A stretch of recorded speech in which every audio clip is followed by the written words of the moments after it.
let's record this. Okay, good morning, everyone, and welcome to the January 12th meeting of the Olympic Region Clean Air Agency. Happy New Year. It's good to see you. Good to be sitting here and looking forward to an exciting 2022 with all of you.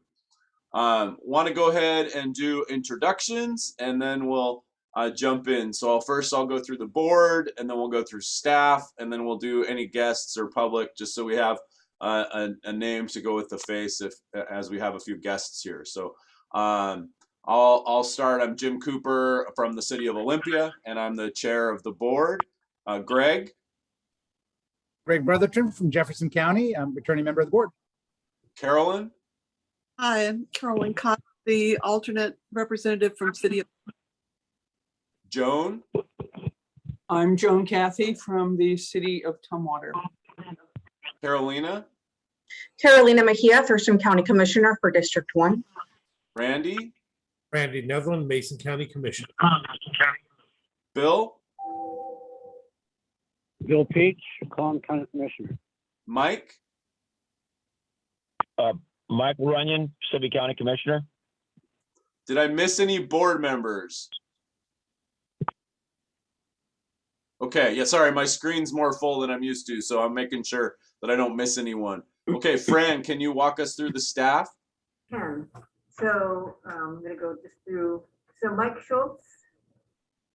Mike, you want to? I guess I should say who I am, huh? Yeah. Mike Schultz, Compliance Supervisor.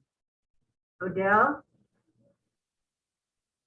Odell Hadley, Senior Air Monitoring Specialist. And Jeff Johnston. He's not quite staff, but he's almost there. Jeff is going to be the new ED. Good morning, everybody. Happy to be here. Happy to be here with you this morning. Rob Weiland. Good morning. Rob is compliance. Lynn. You're muted, Lynn. Oh, she got her camera working though. Yes, I got it working. Lynn Harding, Administrative Services Manager. Good morning, all. Jackie. Jackie's got it. Jackie Waller is our front desk person, jack of all trades. Lauren. Lauren Weibrew, engineer, just kind of listening while working. And then in the room, Debbie. Debbie Moody, office manager. Mark. Mark Gooden, engineer. Dan Nelson, communications manager. Robert. Robert Moody, compliance manager. Did I miss any staff? Nick. Nick. Nick's upstairs. Nick Grant, IT and meeting moderator. Great. And then I see board member Jill, you joined us. Welcome. Sorry, technical difficulties. And just because there's a few new folks, can you say where you're from? I'm Jill Warney from Grace Harbor County Commissioner, District 1. Perfect. Thank you. And then just a few other guests. So guests, Rob. Good morning. I'm Rob Goff. I'm the Executive Director for the Washington State Funeral Directors Association. Tim. Tim Kaufelt, Foundation Partners Group that oversees funeral alternatives of Washington. I'm the market leader for Washington State. Great. I think, okay, and our council. Jeff? Yes. Mike? You're muted, just so you know. Great. Okay, did I miss anyone for introductions? Heather Nichols. Oh, sorry, Heather, my bad. Yes, good morning. Heather Nichols, Area Vice President for Foundation Partners Group. Thank you. Great. And then just a recap for our guests, if you'd like to testify during the public hearing or the public comment generally for the meeting, just drop your name and desire in the chat. I already have Rob down for the public hearing. So with that, I'll go to the approval of the agenda, and I'd like to add one thing to the agenda based on our bylaws with the departure of longtime Vice Chair Cynthia Pratt in her retirement from the City Council. we need to elect a vice chair at the next meeting after a vacancy. And so I'd like to add a vice chair election as item number 1 under the chair's report. So if that, does that work for everyone? Any other adjustments to the agenda? Okay, hearing no dissent, we have an agenda. And I'd just like to report on our previous vice chair really quick, because it's kind of exciting in her retirement. Cynthia Pratt, at her last meeting on the Lacey City Council, was appointed the very first poet laureate for the city of Lacey.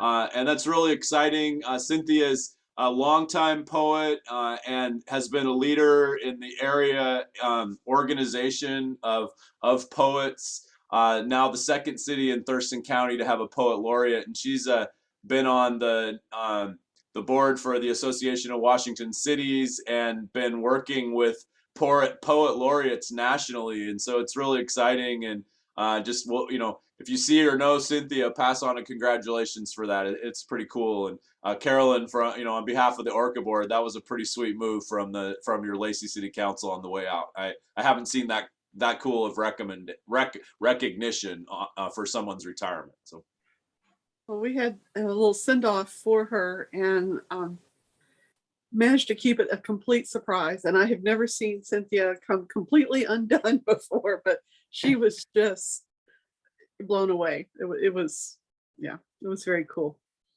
Right on. Okay, so that takes us to the chair report. And so I'll start out by we'll conduct an election for a new vice chair. And so I'll open nominations and ask, are there any nominations for vice chair of the ORCAA board? Carolina? I would like to make a nomination for Commissioner Greg Brotherton. Okay, thank you. We have one nomination. Are there any further nominations?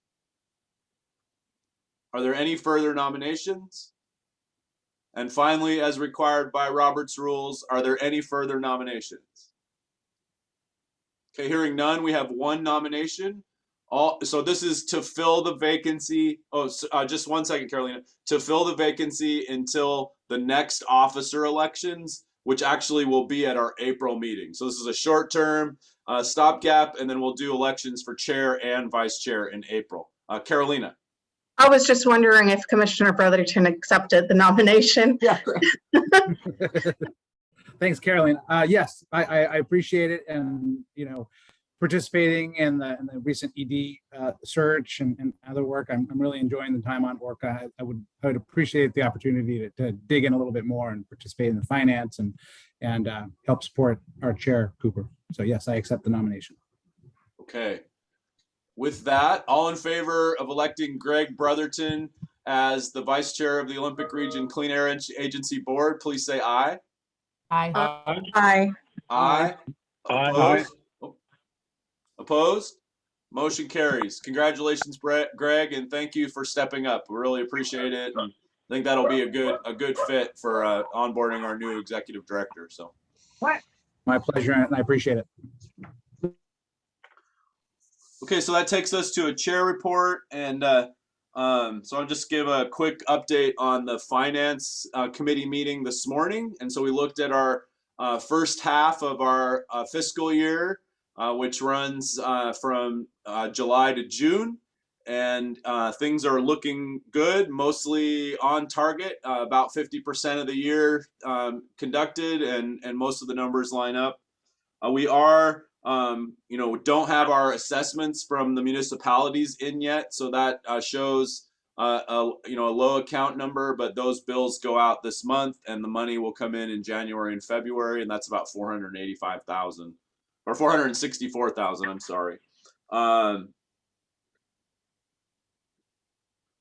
As we know, our fines are up from some specific projects, and so that's showing an increased revenue. And then our notice of construction are also carrying at about 66%. So while it sort of looks like it's flattened out a little bit, it's still on the up from what we're budgeted. So that's a good sign for the economy. That means construction is happening across the region. On the expenditure side, things are pretty normal. I think the one thing the board should know is that we have a, we have the departure of Fran and her retirement, and so there will be some leave obligations to the board and some overlap between two directors. And so Lynn and Fran and the directors are talking about the possibility of bringing us a budget amendment in March to make sure that we have adequate funding in the salary line because our policy only allows staff to move up to 10% between lines without coming to the board. And so we'll look at the possibility of an amendment and possibly move some money from our leave reserve into the operating fund. Also, one other item on that, there's a couple other things around capital that Lynn will talk to us about as we get closer to that. But the other big item is our management of our accounting and payroll from Thurston County. They're doing a new software system, and we got notice this month, unfortunately, a very late hour, of 150% increase in those costs. And so Lynn and Fran are working with Thurston County to see if they can soften the blow, given that we're mid-budget, pretty significant with really unfortunate short notice. So we'll hopefully they can resolve that. It's with the Thurston County Auditor's Office because they do our payroll and our end of year tax reports and a couple other small things. And right now that cost is $550 a month. So it's going to go up significantly, and we might look around and see what our other options are too if we can't get some resolution. So, but also understand quite a few. All of us know the pain of having old financial systems. Olympia is going through that this in 22 as well, to the point where we have our mantra for this year is nothing new in 22 because it's going to take so much work to replace the financial software. So are there any questions on that? I try to do a high level, but this is maybe my first time doing a finance report. So, okay, thank you very much. And then just a last piece on finance. We talked about the commute trip reduction policy, which I'll give you our opinion a little bit later in the agenda. But we also will, in February, I'll appoint the new finance committee for this coming term. And so we'll be looking for a finance committee chair. Typically that's been the vice chair, which, is not written in the rules. But want to see if we have volunteers and whether the folks who are serving want to continue. So if you can let me know or let Debbie or Fran know in time for the February meeting, so I can be ready to make an appointment. I might be scrambling that morning to call you if I haven't heard from you. So just let me know, please. Okay, that any questions? Okay, so that takes us to public comment. So just as a reminder, this is the general public comment, and then we have the public hearing in a little bit. So is there any public comment?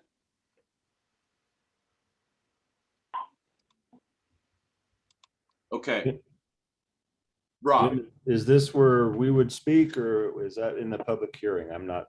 You're here to talk about the regulation updates, right? Yes. Okay, yeah, that would be under the public hearing. Thank you. Yep, no problem. Okay, hearing no public comment, that takes us to our consent agenda. So I'm looking for a motion to approve. Move to approve. Is there a second? Second. A motion and a second to approve the consent agenda. Are there any questions, comments, or polls? All in favor say aye. Aye. Aye. Aye. Opposed? Motion carries. Thank you. Okay, so that takes us to unfinished business, the commute trip reduction policy. So I'll just give a quick overview of the conversation at the finance committee, and then if we need staff to come in and answer questions, we can. So you saw in your packet two options. The current option, which is the commute trip reduction program being paid in leave. As a reminder, companies or agencies over 70 employees are required to do commute trip reduction in Washington State. When we started this program in 2006 as a pilot, and we were a leader in establishing commute trip reduction. Fran and her staff have looked at it and provided us with a really good analysis of what's available in the other air agencies, and also provided a second option of paying with cash instead of leave. There are currently only 2 employees utilizing the program. Both of them have been utilizing it for an extended period of time. So the Finance Committee recommendation is that, we agree that this is a mission-oriented policy, and our mission is clean air, and we need to do everything we can to keep as few single occupancy vehicles on the road as possible, and we would like to avoid disruption in personnel policies just to change them for our employees. So with that, the recommendation of the committee is to stay the course and not change the commute trip reduction policy. So I'll stop there and see, Randy or Bill, did I miss anything in our conversation that should be brought up? No, I think you covered everything well. Okay. So any questions for staff or the Finance Committee about that? Greg? Yeah, I mean, no questions, just a comment. I mean, I appreciate you looking at it and digging into it. I'm fine with staying the course. Do we have to take action if we stay the course? Nope. So I didn't know this was a requirement. And now I'm curious, does Jefferson and Clallam and Thurston County have this policy for their employees? I can speak for Jefferson County. We don't have an official policy, but we are looking at adding one right now.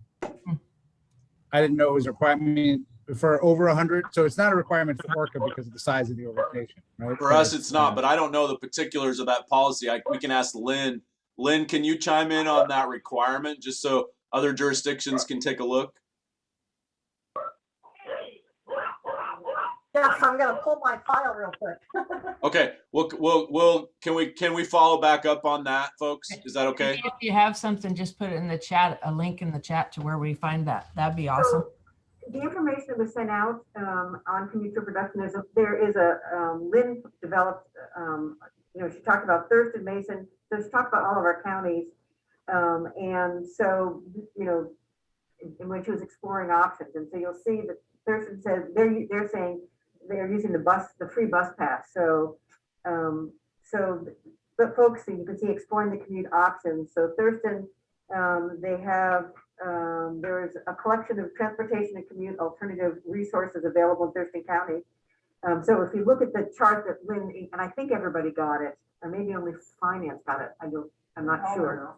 Everybody got it, Debbie? Okay. So on the back, there's a chart that shows what other entities, what other jurisdictions are providing or not. So that is there. So she covered Thurston, Mason, Jefferson, Grace Harbor, Clallam, and Pacific. What I'm looking for is the policy, or the WAC, or whatever it is that says that we have to do this, like Jim referenced. That's what I was like, where is that? I've never heard this. Yeah, it is. It's a commute trip reduction, began in 1991. It was added to the Washington Clean Air Act back in obviously 1991. And the reference is, looking, thought I had it on my handout. I apologize. Oh, here it is. Actually, here it is it's on the staff report. Yeah.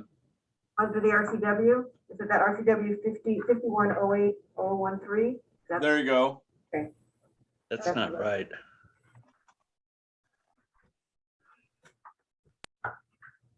Oh, that's just the exemption. Never mind. That's not. You're right. That's not the requirement. So yeah, Lynn, if you find that reference, can you either put it in the chat or send it to the board? Will do. You bet. Okay, thank you. Thank Good question, Jill. Thanks. We'll pretend we didn't hear anybody say they didn't have one if it's a requirement. Okay, any other comments on CTR? Okay, we appreciate that follow-up, Lynn. And now this will take us to our public hearing on the regulations to do some basically some language cleanup. So I think I'm going to Mark on that. Is that right, Fran? So Robert's going to do the first introduction. Okay, great.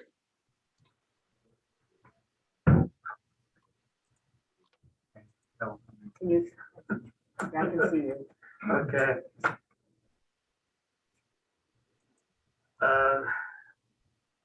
So at board direction, we submitted a CR 102 to the code revisor, which had some very extensive language changes to our regulation. A total of 79 pages that we submitted. We have multiple authors here in the agency involved in it. So it's a compilation of an awful lot of things put together. The driving force behind this was the change from the legislature from our underlying regulation was RCW 7094, and that has been recodified as in chapter 78.15. So the biggest intent of all this was to go in there and correct all those references. What else do I have for you here? Most of it was correcting typos, grammar, changing the word shall to must to conform with current standards and such things. We deleted, and we'll talk some specifics too, but we deleted an awful lot of definitions that we didn't use. So if they did not appear in our regulation, we got rid of them. Some of the regulations were moved about and given their own section. And again, we'll come back to some specifics in a minute. What else was there? The word control officer was changed to executive director to the regulation. So this is all in your tab B5A. And if we start on the page 2, at least at the bottom of the page, I'm not sure exactly what your packet shows, so I apologize for that. That's rule 1.4 definitions. And again, as I mentioned, you'll see there's a lot of, for those of you that are not familiar with the code revisor format, and I'm not sure the group because we have new members now. So new text is underlined. The stuff that we are removing from the regulation has double parentheses and underline and strike through. So that's how you actually have to read through some of this. So for those of you that are new, I apologize. It's a little bit to learn really fast. But in the definition section 1.4, you will see that there's an awful lot of strikeouts. They have been removed from the regulation. And that was intentional. Again, that was to basically clean up and get rid of some stuff we're not using. We do still have state and federal definitions available to us. And in some places we will reference those. Skipping forward to page 21. There is a new rule 1.12, and this was created to specify the year of state regulations that we are utilizing. Again, some of this is playing into a much bigger plan for future events. So that will, I guess I should start at the very beginning. This is an initial cut. We believed it would be a non-issue for the board to deal with, but there are some things that apparently have raised some issues. So we will talk about those in a bit. If you skip to page 39, rule 5.2, that is how we classify the air operating permit sources. Again, this was a system that was created when we started the program in the early 90s. And we have learned that we really don't need those sub-classifications. They're all major. So we have stuck with that. And off to page 51, this is in the new source review section. You'll see, page 40, 44 and 51. There's references to notice of intent, and those have been stricken from that section. The reason this is relevant is they were trying to internally here, we're separating the new source review from notice of intent. So notice of intent, that stuff that was deleted is now in a new section on page 64, which has been renamed notice of intent. That's where that comes from. Page 71, rule 8.4, is referencing incineration or cremation operations. We added the word cremation or crematory to the rule to clarify existing practice, which was they had limitations on the hours in which they could burn. And those are daytime hours only, unless there is an exemption in there to get permission from the director for nighttime burning. We have 9 crematories in our jurisdiction. The majority of those, it appears, have permission to burn at night. There's only one of them that I'm unsure of at this point, is whether they can burn at night or not. Again, it's a request to the director for permission. To my knowledge, we've never denied one of those. That's kind of a segue into, if you go to tab B5B, that is some of the questions, one of the questions that we had received specific to this subject. And we have some guests with us today that presumably will have comments or questions on the rule change. So are there any specific questions you have of me at this point? Greg.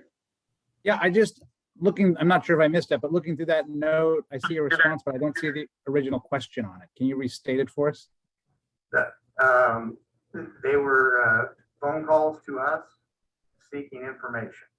And the questions revolved, we got several of them from different entities. The questions revolved around, what was the intent? Are we creating new laws? Basically was the question that I received. And the answer was no, we are just clarifying what has been the practice of ORCAA for years. Great, thanks for that clarification.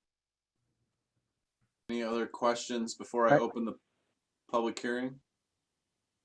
Bill Peach, which crematorium has not been authorized for evening activity, night activity? I believe it is actually in your jurisdiction, Drennan Ford. They're in Port Angeles. I'm unclear if they have permission to burn at night. Thank you.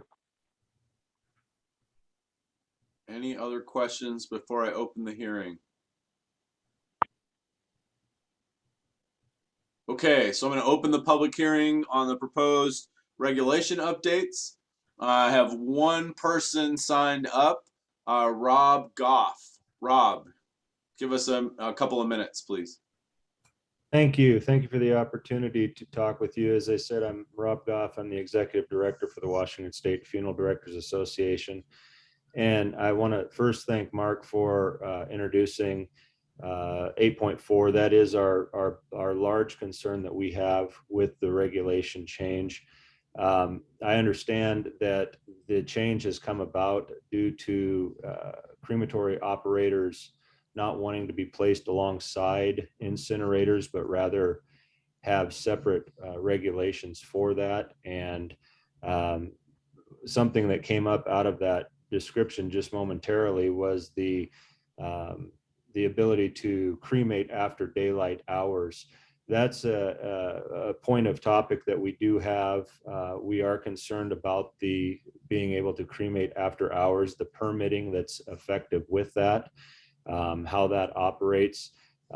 Frankly, in talking with the 9 crematory operators, there's one that we've confirmed that knows anything about the ability to have a permit to cremate after hours. In fact, many of the crematory operators that are within our jurisdiction and our membership had no idea that there was a special permit from ORCAA that was to be obtained for that process, or that could be obtained, I should say, for that process. Adding crematory operations to incineration as opposed to a separate ruling does, in our opinion, add additional regulations over and above what the Washington Advisory Code Chapter 308 is providing, as well as Chapter 173. It's our intent and hope that you would reconsider adding a name, but rather creating new regulations that effectively will help to regulate specific crematory operations, as crematory operators are very distinctly different than incineration operations. What we are cremating is human remains only. We do not qualify under incinerators that burn waste, wood products, various chemicals, things to that nature. We're not into that same classification and category. We are offering and hoping that you would allow us the opportunity to use our experiences, our expertise, as well as our national memberships with the Cremation Association of North America and the National Funeral Directors Association to help you create regulations that can effectively and positively create or regulate our crematories within the ORCAA scope.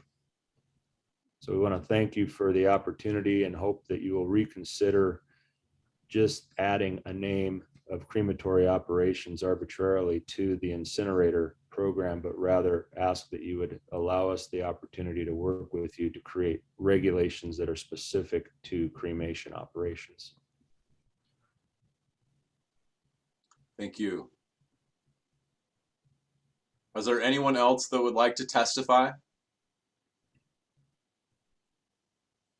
Anyone else that would like to testify? Just go ahead and unmute. Okay. At that point, so Robert, just the public hearing, or are we leaving a public comment period open as well? I think the public comment period actually is closed at the end of this meeting. At the end of this meeting. Okay, so my closing the hearing will close the comment period. So at this point, the public hearing is closed. Imagine you heard a gavel tap, though you probably would never hear that from me. So, okay, so Robert, before we go into discussion, are you looking for the final decision today, or are there more steps in the state process? For those of you that are unfamiliar with it, we comply with the state regulations for rule changes. So it is very different from the county and city processes. Yes, what I am seeking is approval of change. How you wish to address that issue is certainly up to the board's discretion. I see several options available for you at this point. You could table the matter for another discussion. You could approve it as presented. You could also approve it with one piece X'd out of it as requested by the commenters. That would be rule specific to 8.4. Process moving forward is, yes, ORCAA, I would like to have permission to move forward. I file a CR 103 with the State Code Revisor's Office, and that gets the process effectively finalized. So it would be final 31 days after I make things happen with the code reviser. So at your discretion, how you wish to proceed. And Mark is here also. If you would like any comments or explanation from Mark, I don't know if that would be helpful regarding 8.4. Yeah, I think, if the board's okay, I want to just kind of ask a general question that'll get us a little more information of the staff perspective before we open it up for deliberations. I wouldn't normally do that, but I think it'll help. So yeah, Mark and Robert, can you talk about the implications of those three options and whether, what's going on in other air agencies around this, and whether you feel like it makes sense to just sit down with the association and bring back a new section. I think I kind of captured the options. So kind of give us a little bit more information before we open it up, please. Okay. Well, we received a couple of phone calls from Mr. Goff, and we appreciate your comments. And in our investigation of the history of how both ORCAA has enforced our own rules and how other agencies have enforced statewide definitions of the term incineration, we found that there is at least one PCHB ruling that sheds light on the distinction between crematoria versus incineration. And so I think my recommendation would be the third option that Robert suggested, and that would be to remove from section 8.4 the phrase "or cremation." Can you say the page again while you're doing that? Page 71. Page 71. And the reason why that would be my recommendation, which I believe is also Robert's recommendation, is that some of the information that we got from our colleagues throughout the state does indicate that there's a lot of question here between the definitions, and that it looks like that there's a PCHB ruling that does differentiate between an incinerator and crematoria. So we would like to maintain consistency with what's going on elsewhere in the state. So for that reason, we would recommend backing out the phrase "or cremation" from 8.4 and proceeding with the rest of the changes there to 8.4. But having statistically, drop it completely. Yeah, logistics, it's something we can come back to. We already have intended that there are other things we're going to work on in the regulation in the coming months. And we certainly have the time. We could, a motion to proceed for excluding the changes to rule 4.1 or 8.4, but would simplify the logistics of it. So that would be my preference if you wish to go that way. Okay, just one follow-up from me.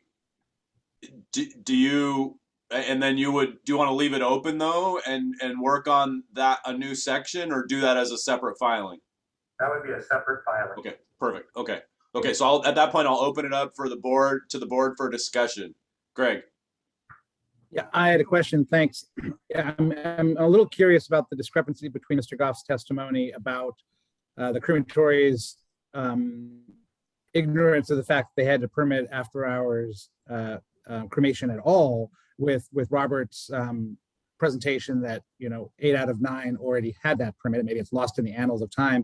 And I guess my real question is, if I'm fine with taking 8.4 changes out, or the addition of the word crematorium, but what does that mean for the regulatory landscape while we sort through this with WSFDA and any other stakeholders? Do these, I guess, current incineration guidelines still apply to the crematorias while we go through this process? Okay, so all new crematoria require an air permit through ORCAA, okay, and through a notice of construction application. And as you know, when we review an application, we conditionally approve them. And one of the conditions that we require, which is consistent with the standard of care that's exercised throughout the industry, is that they have a smoke monitor on their staff. And this enables them to operate at night. So we have a condition that requires the monitoring and allows them to operate at night.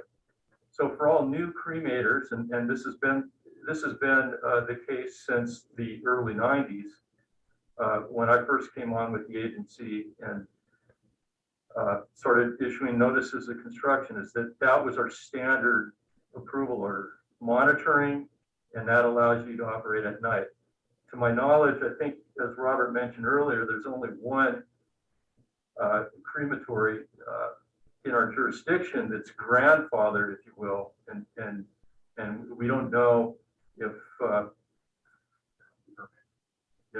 they're all permitted. They are all permitted. So if they're all permitted, and they should all have that condition. So these individual operators would simply have to go back to their permit issued by ORCAA to see that requirement in there. So it's not a separate permit, it's a condition that allows you to do extra operation of the same permit. That's correct. Exactly, Okay. yeah. Good clarification. Greg, is that good for your answer? Okay. Yep, thank you very much. Others? And just one clarification. So we have a schedule that's quite extensive to update the rules over the next year or so. So this is an ongoing process. And so if you remove 8.4 at this point, it would just be, added into this process that the agency is going to be going through to update our rules, because we have not had the chance or the opportunity to do that in quite a while. Okay, that's helpful. Other questions or discussion? Go ahead, This Bill. is Bill. Can you give me a sense for the cost associated with the air quality monitoring, if specifically the crematorium in Clallam County? Can you repeat the question? I'm sorry. You broke up at the end, Bill. I'm sorry. What is the cost of the air quality monitoring? I don't have that committed to memory. That is something that we do look at. And we've had discussions with individual cases. We can get back to you with that information. That'd be super if you could shoot me an email. Thanks. Sure. Yeah, but like I said earlier, nearly all of cremators through our jurisdiction already have this monitoring in place. We'll send this. No, I'm just, We'll respond to everyone. sure. Provide that information to everyone. Say again, Bill. I'm just interested in the financial implication of what we're proposing. Okay. Is there any financial implications in this conversation about 8.4 for either ORCAA or the 9 operators? No, there is not. Okay. So Bill, just to reiterate, to give you the cost of what monitoring would be if we had a new entity, a new source that was coming on board, we can give you potentially what the cost would be, because everybody, all of our existing permittees already have it, so there isn't a cost for them at this point in time. But if somebody new came on, and we'll provide that information. Okay, that's helpful. Okay, so I'm here. Oh, go ahead, Bill. I was just going to say, I support the idea of monitoring. I'm just trying to develop a sense for the costs. Okay. Yeah, so staff will follow up with us about just kind of the general cost for that monitoring as we know. And then, yeah, and feel free, Rob and the other guests, if there's information to send us as we move forward, we would be happy to see it.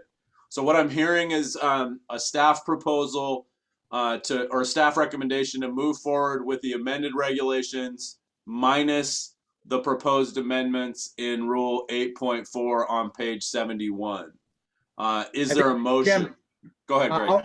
I'll make a motion. I think there are other scrivener's corrections in 8.4. So I'll make a motion that we approve the regulation updates with, but remove the 3 references to crematorium in section 8.4. Perfect. That keeps the other amendments, just to clarify the intent. Okay. I'll second Cleans that. up the language. I'll Is there a second second? Okay, I have a motion from Greg and a second from Jill. Is there any further discussion? All in favor say aye. Aye. Aye. Aye. Aye. Opposed? Aye. Oh, that was that an aye for the affirmative? It was.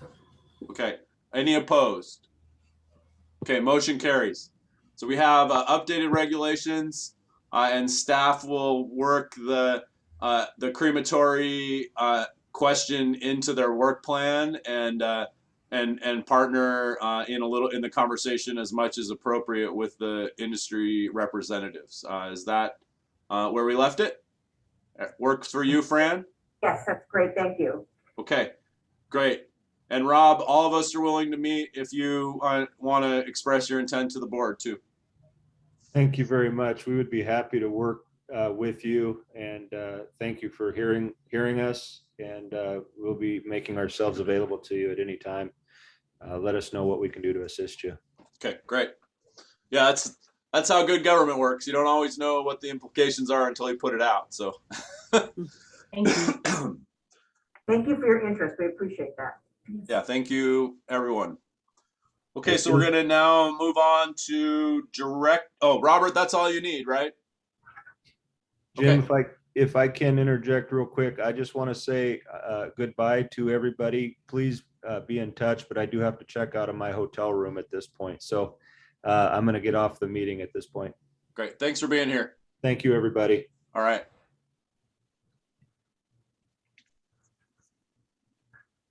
Okay, let's go ahead and move to the director's reports. So we'll start with Robert. Go after all the chatting. There's a tab that has the compliance information for you for the last 2 months. For the new members that are looking at this for the first time or don't remember, the biggest clarification on complaints usually seems to be, which start on page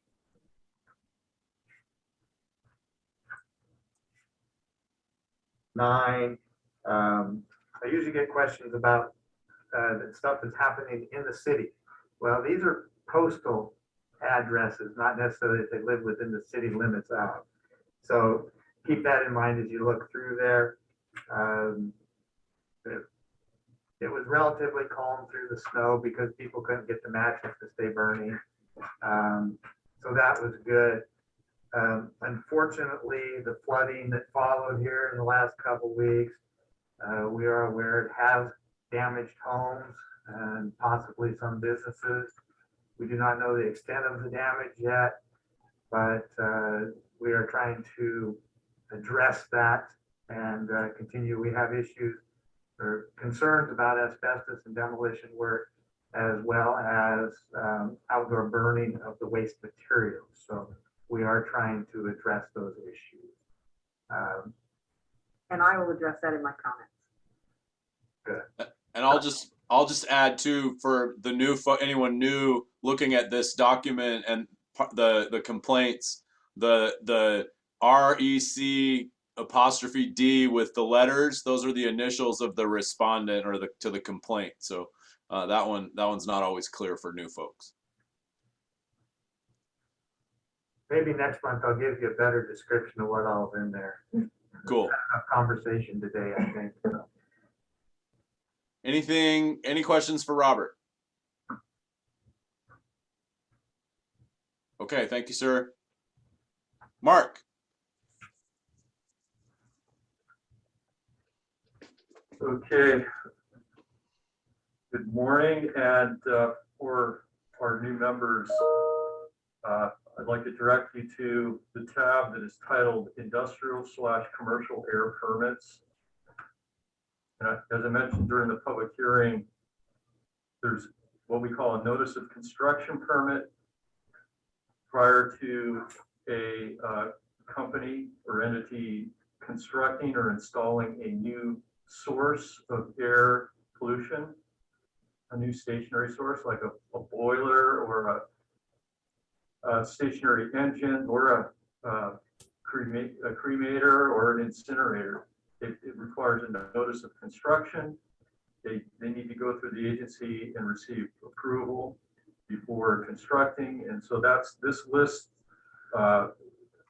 This table contains all the notice of construction applications that we have in-house.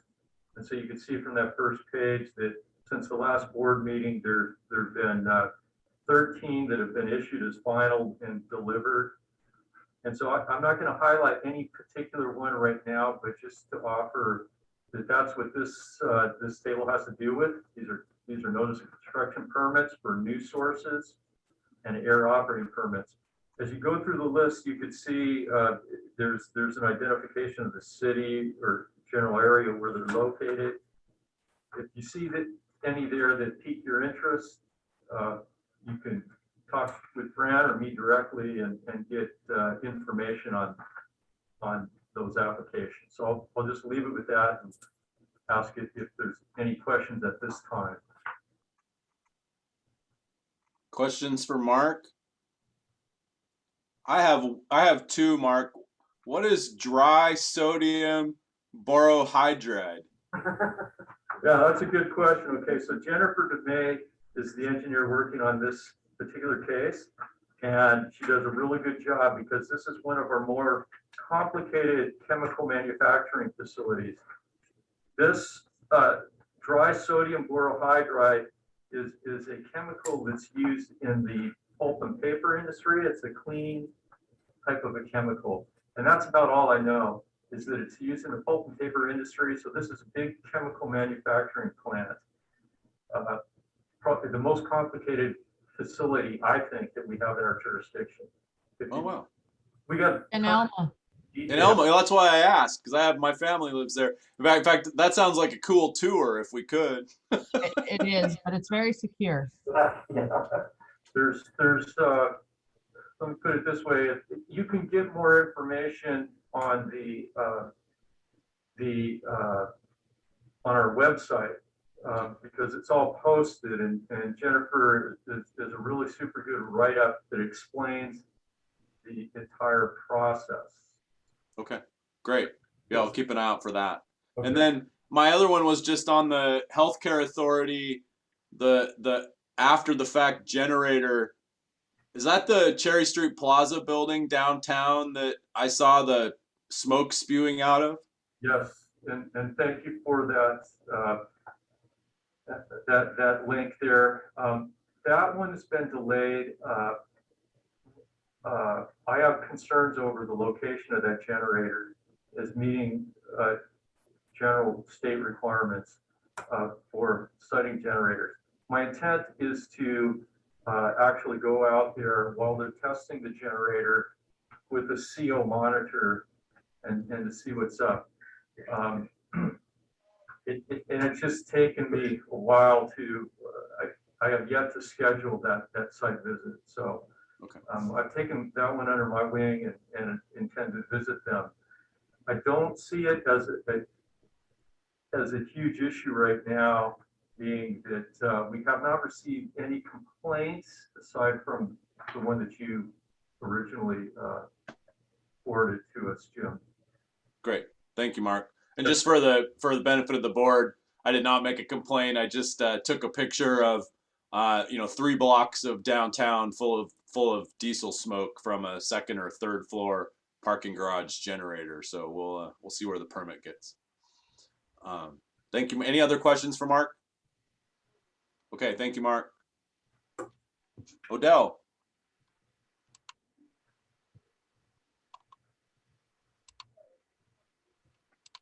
Are you sharing your screen, Odell?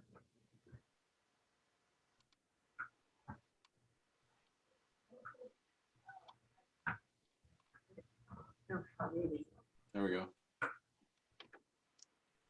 Normally, in the January report, I will do an end of year summary for the whole of 2021, but I did not have time to prepare that just the way the dates fell this month. So I will do that next month. So this will just be the November, December summary. Let me get over here. So usually, or in the past, we've seen our numbers go up in the winter a little bit more dramatically than we are seeing this year, which is good. But we do have a couple of moderate days in Port Angeles and one in Shelton. And there were a couple other sites that were flirting with moderate in November. We did lose a couple of days of data at Chesapeake when we had some communication problems between our data logger and our nephelometer. But our representative with the Makah tribe was able to restart that, and we are thankful, and we didn't lose too much data. So it was a pretty good month for November. December was even better, despite the cold snap that we had at the end of December. The cold snap was not accompanied by strong inversions, which is typically what we see in this area when we get below 32 degrees. So it was cold all the way up, and it got colder as you went up in the atmosphere, and that created more lift. So it's all relative when it comes to temperature and air pollution. And so we actually, despite the fact that we had the cold temperatures and presumably a lot of wood stoves were burning, we did not see the numbers go up as we have in years past. And then a shout out to Dan and the wood stove program, because I'm sure getting some of those wood stoves out of service also helped quite a bit. The other wonderful thing I want to point out about December is that we had 100% data completeness at all of our sites in December, which is really great for the winter, especially when travel to fix things becomes challenging. So only one moderate day in Port Angeles, and the rest were good for the whole of December, which is great. Then I've continued forward with the Grays Harbor purple air saturation study. We have 2 months of data now of our co-located purple air with the nephelometer at Aberdeen, and you can see how the two sensors agree fairly well. This is the hourly data, which is always going to be a little bit more of a scatter than if we were to look at the 24-hour averages, which is what the regulations are based on. So, but it really helps me see what's going on and develop a better correction if we can look at the hourly comparisons. So they look pretty good, and this is with the same correction factor. I am working to see if we can get a more standard correction factor that works pretty well all the time, rather than adjusting it monthly as I have been doing in the past. So these are all the sites that we have in Grays Harbor right now. I am working with the Aberdeen School District to install 2 additional sensors, one at Central Park School. I'm hoping, fingers crossed. I have an appointment on Friday to go out and look at that and see if it'll be feasible to put up a sensor there. And then hopefully we can find a spot in Cosmopolis as well to install another purple air sensor. And then I think we'll have pretty good coverage of the whole county, and we'll be able to evaluate how our Aberdeen sensor is representing that county. So these plots are kind of a mess because we have more sites than we've ever had before, which is exciting, but I'm still trying to figure out maybe a better way of showing you this data. But you can see there's quite a bit of spread.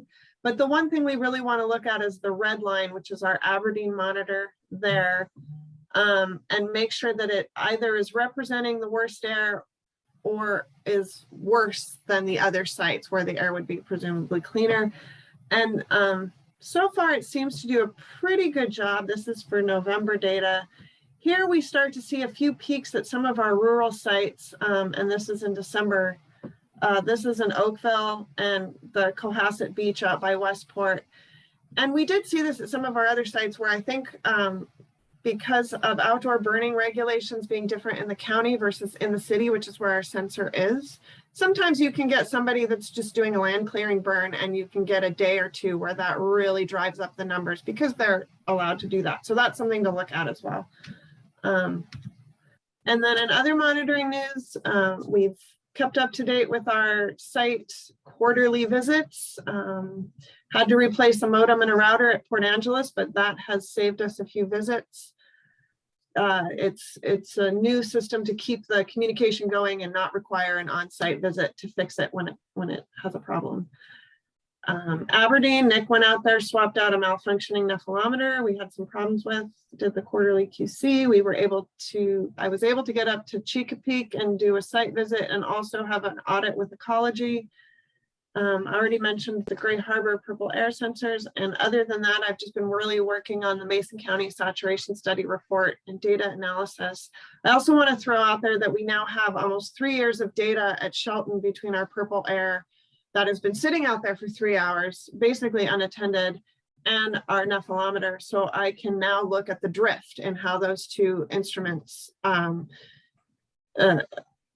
relate to each other and see what kind of changes happen over time and how robust these purple air sensors are when you just leave them out for a really long period of time. So that is another analysis that I'm working on. And that is all I have, unless you have any questions. Questions for Odell? Odell, is it possible that if those instruments are holding up, that they could replace the nephelometers, or is that always going to be something we have to have? That's funny that you asked that. So the nephelometers are pretty old analyzers, and we follow the Department of Ecology. So we want to have the same instruments as the rest of the state so that we're consistent across the state and for their data. There is talk about replacing the nephelometers with a new sensor, but I believe Ecology is working on their own sensor, which they would supply to us if they find something that they like. So it should not at this point be an additional cost to us if we replace the nephelometers, but we are having some difficulty finding some necessary parts for those nephs. So yeah, we're in works about that, but I don't think we're going to use purple air because we want control of the data ourselves, and we want to keep that within house. It is nice to have the different sensors so we can compare and continue to support the public, because most of the public is using the purple air sensors. So I actually really like having the different ones because it just provides a check and balance against everybody, really. Perfect. Thank you. That's really helpful. Any other questions for Odell? Okay, thank you. Let's go to Dan.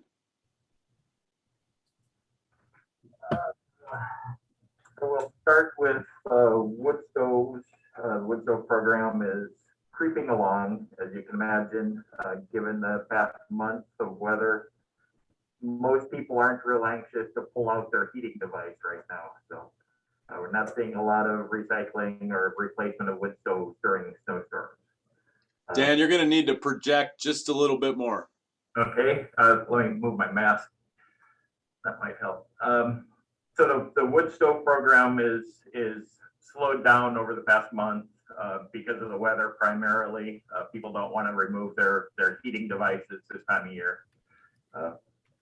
So we are still seeing some applications come in, but it's slow, which is typical for this time of year. But the snow and ice has certainly made it much more difficult to promote that program. So we'll do a big push probably in March to get people thinking about that again, as they're getting tired of hauling the wet logs into their house by that time. Weather-related news, again, spent a lot of time this month supporting compliance, and Fran will talk about the challenges we see coming down the pipe with some of the damages from the storm. So we're doing press releases and trying to get word out to people about the need to take care of their properties and themselves, but do it safely and protect not only the air quality, but their safety as well. So sending out information on how to burn cleanly where allowed and what they can burn if outdoor burning is allowed, how to go about removing or renovating damaged buildings and structures as far as asbestos and demo permits. Working a lot on, again, outdoor burning. We've got, I've had some conversations with fire district personnel that are concerned about storm debris being burned, not necessarily from an air quality standpoint, but because they're seeing people have wet tree limbs and wet materials they're trying to get rid of. So they're using accelerants to make it burn faster, but they're doing that near structures and having potential life-threatening fires on property. So there's other concerns besides air quality we're trying to promote as well. And then worked with the city of Olympia this past few weeks too. We've had complaints about outdoor burning still. I delivered to the city some of our street signage about illegal burning, or about the prohibitions on outdoor burning, and so hopefully the city will be able to use those to help educate and address some of that burning in homeless encampments. And that's really all I had to update you with. More updates on the website. Working on year-end updates to the website. As you know, we publish all of our asbestos permits, our notices of construction permit applications, our notices of violations that are resolved. We do that on an annual basis, so all of that information is public record, and we put it on our website, hopefully to take some of the stress off our public records officer, so she doesn't have to respond to individual issues. We can just point people to the website if they're looking for that information. So we should have 2021 data up by the end of next week. Okay, questions for Dan? Okay, thank you, Dan. Good work. Lynn. Good morning, all. I don't have much to report on beyond our previous discussion or sharing of information with our financial report and potential budget amendment, but I will be submitting our annual eWell City application to Association of Washington Cities. If successful, which we have been for, well, since 2014, we will earn the 2% premium reduction on medical premiums that ORCAA pays on behalf of employees. And it'll also save the few employees that contribute towards their medical for their dependents. And the Walk Cares Act, which we're all very familiar with by now, the long-term care, we're basically in a whole position, everybody is, to determine what's going to happen at the legislature, if it's going to be delayed until July 2023, or they will proceed with the January 1, 22 start date. So there should be some action with the legislature happening tomorrow is when it's scheduled. So Fran and I are definitely following it, and we'll keep you updated, and that's all I can report on that program. But other than that, things are busy at the office here, so I'll entertain any questions on the budget or finances or anything you want to talk about. Puppies. No, I'm just kidding. Any questions for Lynn? Just real quick, Lynn, on the long-term care. So the state's not collecting, but we're going to go ahead and do the collection so that we don't have a big lump for our employees later. Yes, sir. Each employer is basically taken upon themselves to make a decision, and ORCAA has decided to move forward and collect the premiums now. And if in the event that we have to return the premiums, we will definitely do that promptly. Great. Appreciate that. Yes, thank you. Anything else for Lynn? Okay, Fran. Let me just follow up on the Walk Cares Act. So it's actually been exec out of the original committee, and it's, I think, going to be exec out of appropriations because it has a finance piece to it. So my sense is that, and the governor I know is poised to sign it. So my sense is that within the next week or 10 days, the amended Walk Cares Act will be coming into play. And as Lynn says, it doesn't take effect until July of 2023. And reading over it's House Bill 1732, if you want to take a look at the bill. They've done some really good amendments to the bill, I think, that will be helpful to folks. For an example, if you were born before 1968, and you don't qualify for the, you know, they're now saying that you can qualify, but maybe for not the full amount. So they're trying to help people that potentially before wouldn't have qualified at all. So there are some good amendments to the bill. And as I say, I know the governor is going to sign off on it. So it may, you know, within the next week or 10 days, I think it'll be a done deal. And then there's a great deal of work to be done. Sorry, did you say, so the implementation that includes collections would not happen until 23? That's correct. Okay. July of 2023 would be when the program would be implemented and collections would begin. Yeah. Wow. Okay. Yeah. Gotta love all the hoops they made us go through to delay it, but okay. I know. You know, and they passed this legislation a couple of years ago, and I'm sorry that they didn't, you know, go through. They created a committee, but the committee didn't really get active until 2021, and that's when they found all of these issues. And so I'm sorry that it's gone the way it's gone. But better that they correct it and make it a good plan, as opposed to have a plan that's really flawed. So long-term care is an important piece, and people have different ways. Some of our employees, you know, again, Association of Washington Cities, provided a long-term care plan that some of our employees signed up for, so they will exempt out, and they will continue to exempt out because they're already signed up for something. So there are a variety of ways to look at long-term care, but you know, thankfully people are living longer, but they often need more help with activities of daily living, etc. So it's a good idea to be thinking ahead.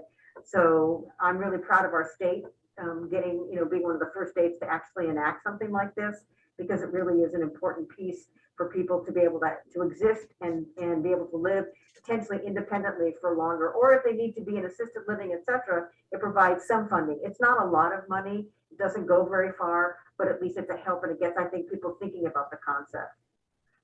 I want to go back to the whole issue, and you know, Robert brought it up a little bit, and Dan brought it up, the whole concept of we've had massive flooding. So everybody knows what's been going on with, you know, our huge amounts of snowfall, and then the huge thaw and the rain, et cetera, et cetera.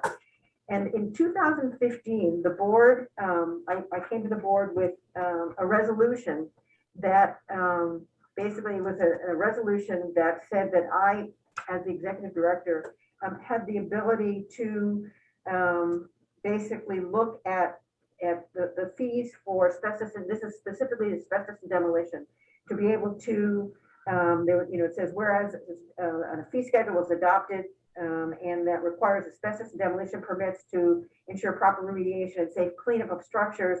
But because the disaster was declared, and this in 2015, it was a federal disaster, but it could be federal or the governor's state disaster, then it gave the executive director the ability to basically, you know, number one, expedite the permitting process, and two, minimize the financial impact of citizens through fee waivers.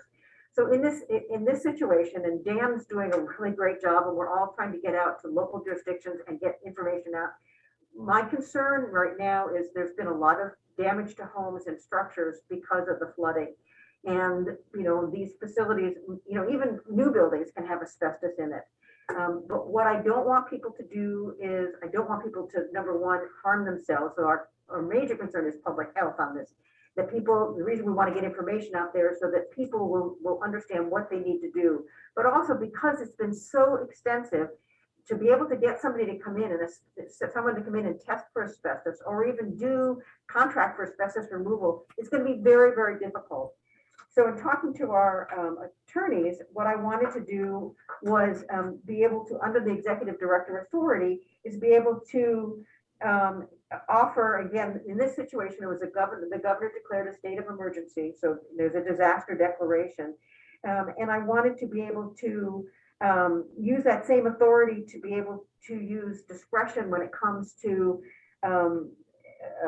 what's the term? I can't remember the term. Enforcement. Enforcement, right. Discretion, enforcement, discretion. Thanks, Jim. Because it's important that we be able to try to work with people. Again, my whole goal is to protect public health. That's the real critical element here.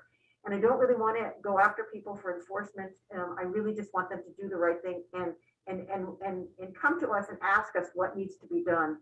And it may take time. So In talking to our attorneys, they feel that I have that authority, but I just want to, bring that out to the board and indicate that that's the direction that I am going to go, that we do have the first resolution, and they didn't feel that I needed to come back for an additional resolution, that the executive director has that authority. So the other piece that I'm going to do is I want to make sure that, again, this is in perpetuity. So as we're going through and making changes in our rules, we're going to put some language in our rules that puts that in our rule, so it's there in perpetuity for Jeff and for whomever comes after. Because sadly, I'm afraid this is not going to be a one-up in terms of these kinds of emergency situations. But again, my whole focus is to protect public health. So I just want to put that out and see if there are any comments or concerns about what I intend to do. That makes sense to everyone. Okay, is everybody okay with that? Okay. Got one question, Fran. Yeah. I just wondered if there's really small cities that are paying that around the assessments that have significant flooding damage to their own public infrastructure. Would you see that as an also a possibility to either delay or waive because of the emergency? I would like to keep the assessment as separate, but what we could delay or reduce is their actual fee for their permit. But I want to keep the two separate. Okay. Yeah, if we need to do anything, let us know. But I think, to me, I thought about the really tiny cities, and even the small amount they're paying per capita is a lot of money when you're in a situation like this. So we can look at that. I know Pacific County they had to close a number of their buildings because of the flooding that they had, and they're public buildings. So and Mike Schultz is our staff who's located down there. And he's the one that told me the number of the buildings were closed. So again, we will look at every situation individually, and our hearts go out to people because it's just been a horrible situation. And then as a follow-up, in a state or federal disaster, especially federal, is there an opportunity for us to, join in with our county's assessment of the loss and include the any waivers we made in reimbursement requests? That's a good point. I don't know. Mike Throgmorton is there, but that's certainly a question that we can pose. And I don't know if Mike has an answer to that. Mike, do you? I'd have to take a look at that. I have looked at the February 2015 resolution. So there's kind of two sides to this. There's the side that the enforcement discretion that the executive director has just by virtue of being the executive director. That's sort of separate. And then we have the ability to waive the fees associated with seeking notices of construction, stuff like that. That does require a board resolution, but that board resolution was done in February of 2015. I've looked at that resolution. It wasn't limited to any particular emergency declaration at the time, so it does go forward to now. So I do think that gives Fran the ability to waive those things. With respect to cities and counties that may need, because of their smaller budgets and things like that, some additional consideration. I think that's something that we take on a case-by-case basis, but certainly we can bring that back to the board at any time we feel we need to do that. And we can certainly look at if there is federal money that comes down because of a declaration, that we would certainly look at, applying for reimbursement. Cool. Yeah, we would need to do that through the impacted county or city, and they just include us in their loss assessment. So, okay. I agree. Perfect. Any other questions? Is that all you have, Fran, or you have more? No.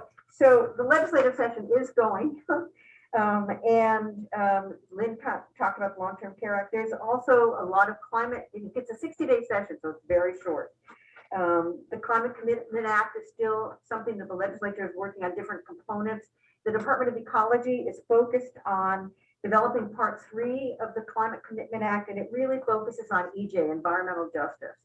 To follow up on that a little bit, I just had a 2-day meeting with EPA. We do a once-a-year meeting with Region 10 and EPA.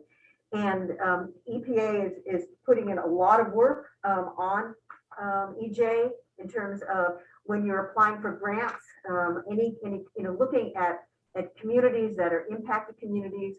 I remember as an example, when I was on the Puget Sound Clean Air Board, the area by Boeing Field was always a highly impacted area. So when it comes to extra monitoring dollars, a variety of funds are going out to these impacted communities as well as tribes. So we'll be working with EPA and with our local governments and tribes as this whole thing rolls out on a federal level. and then on a state level too. So I think again, our state is really on the forefront with our Climate Commitment Act.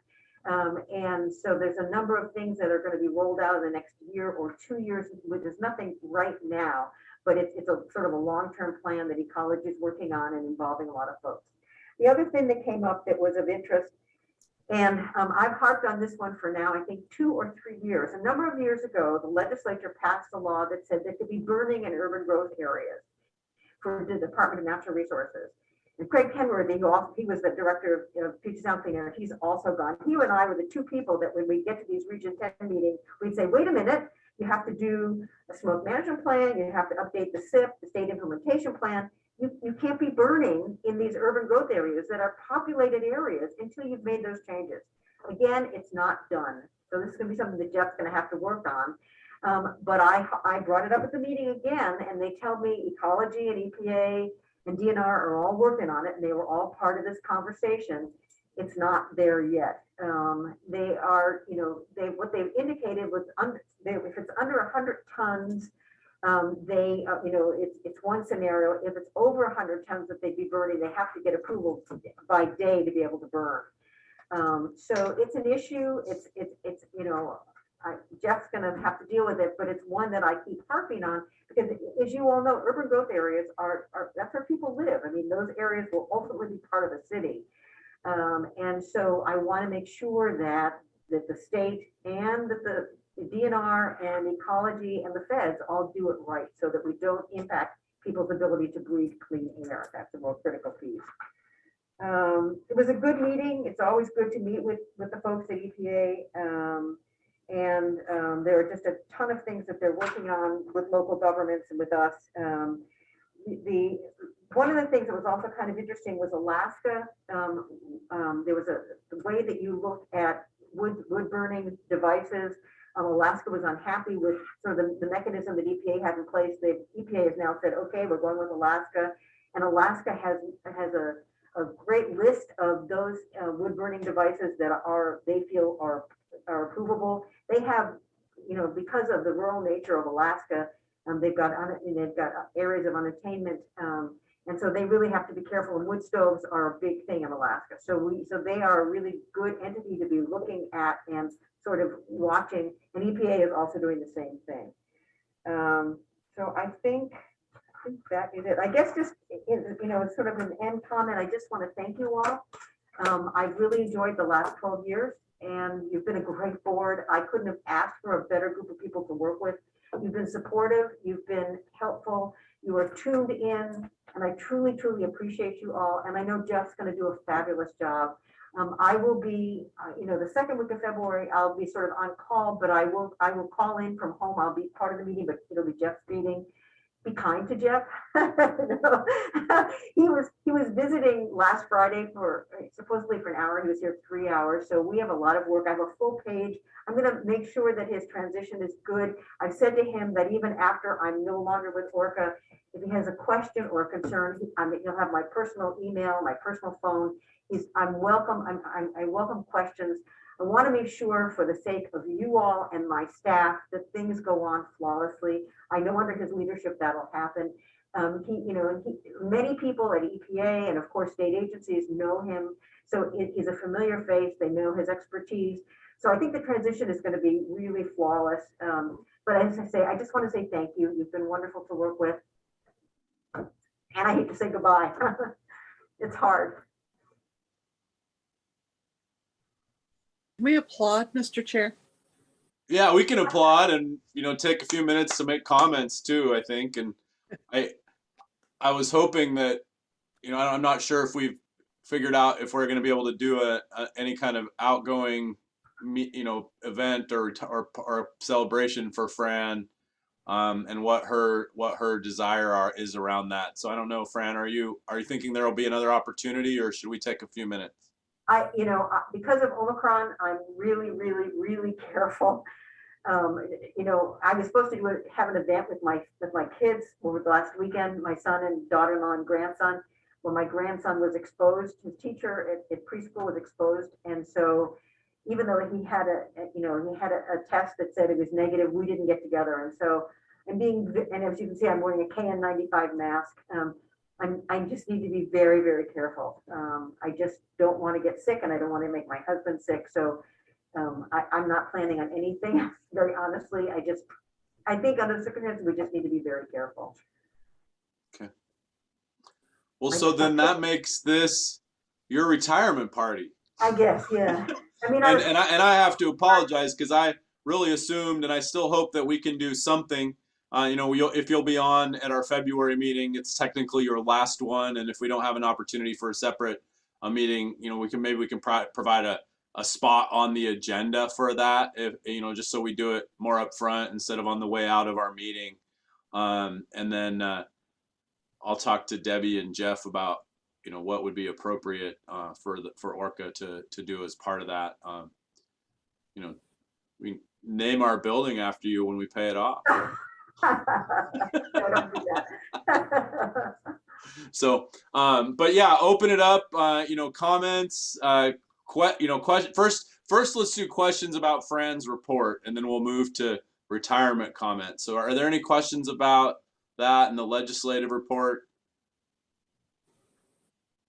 I just want to put out a reminder, Fran, in your transition planning with Jeff, that we had asked for a briefing on sort of the nexus of air quality and environmental justice, so that we can start understanding and having that conversation. So if we can kind of make sure that's on the calendar on your way out, that would be helpful. And then yeah, let's open it up for any comments that folks want to make in Fran's retirement. Carolina. Thank you. I have to go here shortly, but I just wanted to thank Fran. Honestly, I wish you all the best of luck in your new chapter. But thank you so much for just being a resource for me anytime I had questions, and for going in depth and the things I didn't understand right at the beginning. Really, I've just appreciated all of your insight throughout this whole year. So best of luck, and thank you again. Thank you.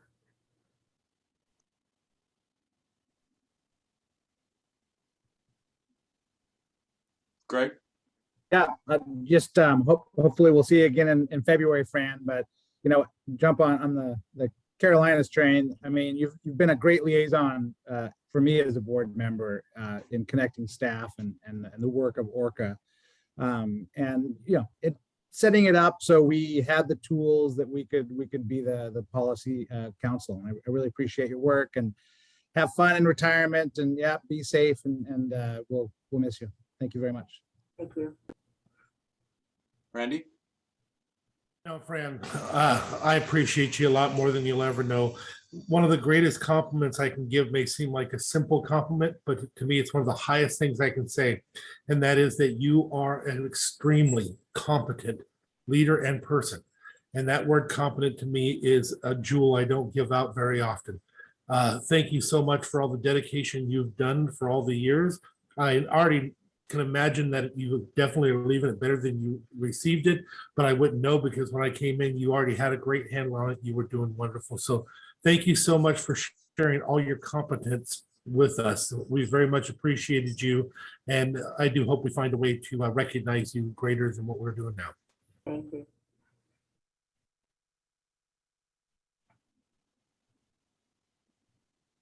Joan?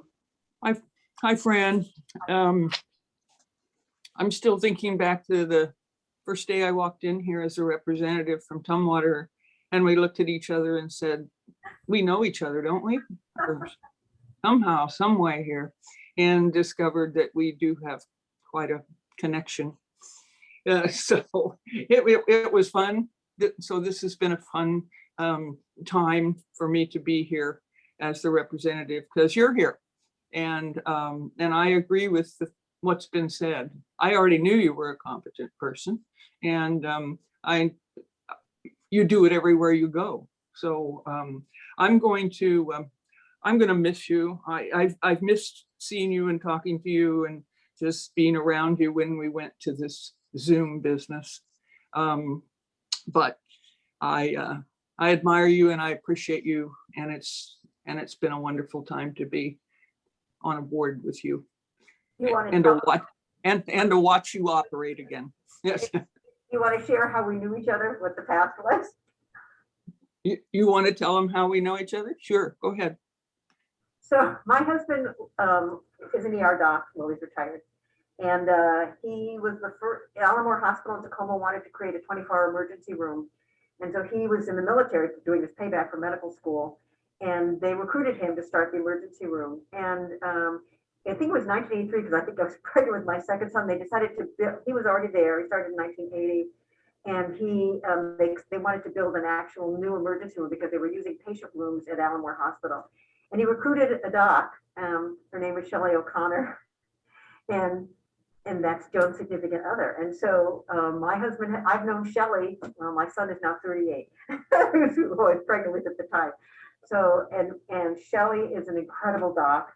She was absolutely amazing. She's internal medicine, but she was grandfathered in as an ER doc because during that time, it was emergency medicine was a brand new specialty. So it was wonderful meeting Joan and knowing that we had Shelley in common. So anyway, that's how we know each other from the past. Yeah, I think your husband, Shelley, was one of the first ones he hired. Yeah. I mean, their bond was amazing, and to hear some of the stories that they told. So, you know, my grandmother warned me that the older you get, the smaller the world gets, and you can't trust yourself more than a few blocks from home. So be careful. Yeah, he has. I mean, even to this day, he speaks very highly of Shelley. So. Yeah. Well, they have a mutual admiration society, and I love it. It's a small world. Carolyn? Well, Fran, I've been an infrequent attendee at ORCAA meetings, and so I haven't had that much chance to work with you, but you've always made me feel very welcome and supported as a new, as kind of coming in cold to a meeting and not having much background on things. And if you can make a council member from Lacey feel that in just a few meetings, I think that says a whole lot. Thank you. So thank you for all the support.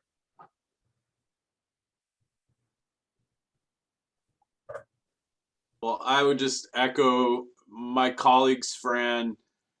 10 years of working together, and I wasn't sure what to expect. And you've done a really good job,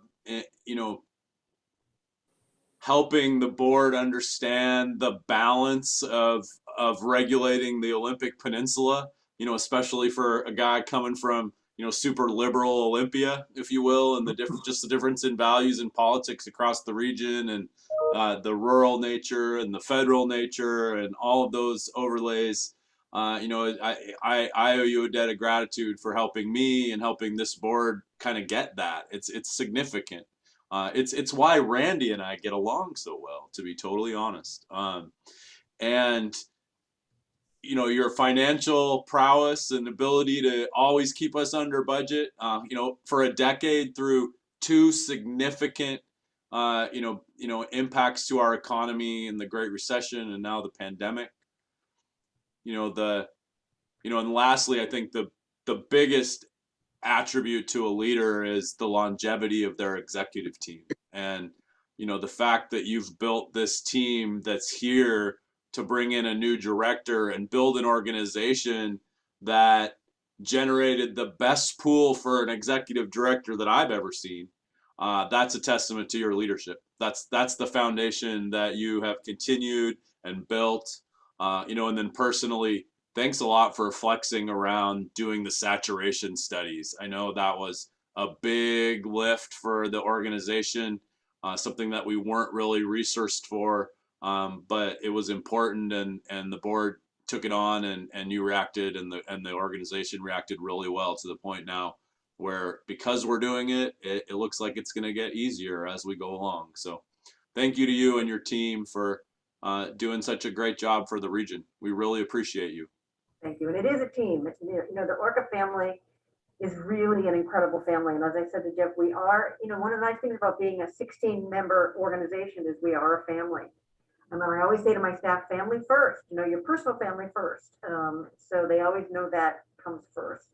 But people care about one another here, and it's important, and it makes life. I mean, think about it, you spend 8 hours a day with these people. It's been harder, obviously, since COVID, because we're not all here at the same time.